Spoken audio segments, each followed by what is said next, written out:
ভাল মানুহ এতিয়াও আছে। ভাল ভাল মানুহেতো ধৰণীখন ধুনীয়া কৰিছে। বিশ্বাসৰ ওপৰতেইতো চলি আছে দুনিয়াখন। বহুতৰ বাবে টকা পইচাই সৰ্বোচ্চ নহয়। ভাল মানুহ এতিয়াও আছে, তাৰেই প্ৰমাণ দিলে দীঘলীবুৰীৰ তিনিগৰাকী যুৱকে।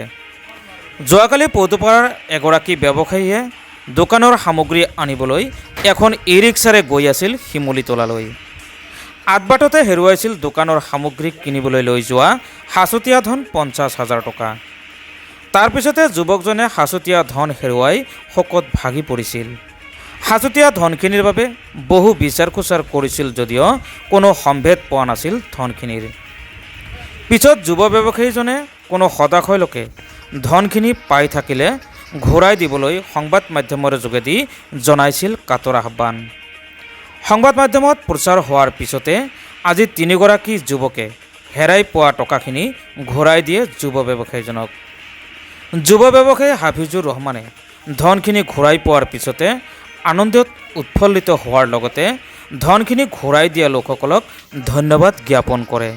পদুপাৰাৰ পৰা মীৰ ইছৰাফৰ ৰিপৰ্ট, পি লাইভ।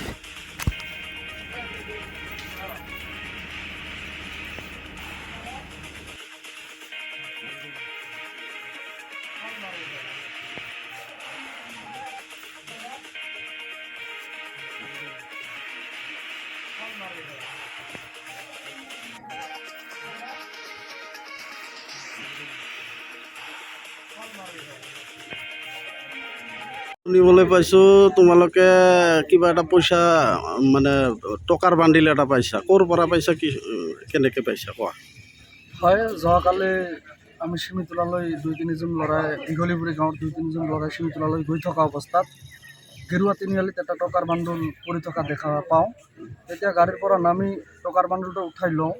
লোৱাৰ পিছত আমি এই পইচাৰ গৰাকী বিচাৰি আমি অনুসন্ধান চলাওঁ, যদিও এনেকুৱা অনুসন্ধান আমি লাভ নকৰোঁ।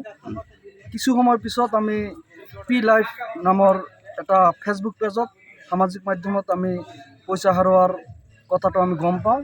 আৰু তেতিয়া আমি এই পি লাইভত ফেচবুক পেজটোত এটা ফোন নম্বৰ দিয়া আছিল। এই ফোন নম্বৰত যোগাযোগ কৰি আমি সেই পইচাৰ মালিক বা গৰাকী বিচাৰি পাইছোঁ। আজি সেই পইচা আমি যাৰ পইচা তেওঁক গতাই দিলোঁ। কিমান টকা আছিল? 50,000 টকা আছিল আৰু 50,000 টকা আজি আমি গতাই দিলোঁ। টকাখিনি কি নোট আছিল? সম্পূৰ্ণ 500 টকীয়া নোট আছিল, 500 টকীয়া নোট। বেলেগ নাছিল। টকাৰ গৰাকীক ইতিমধ্যে টকাখিনি দিয়া হৈছে। হয়, ইতিমধ্যে টকাৰ গৰাকীক আমি টকাখিনি সঞ্চয় দিলোঁ। ঠিক আছে। হয়, আজি কালি সমাজৰ প্ৰচাৰ হোৱাৰ পিছত আজি মানে ৰাতিপুৱা 6:30 বজাত এই টিপলাই দীঘলীপুৰী কুঁহিয়াৰবাৰী বুলি কয়, তাৰে মানুহ এজনে ফোন মাৰিছিল মোক, বোলে পইচাটো পোৱা গৈছে, বোলে আপোনালোকে আহক আৰু।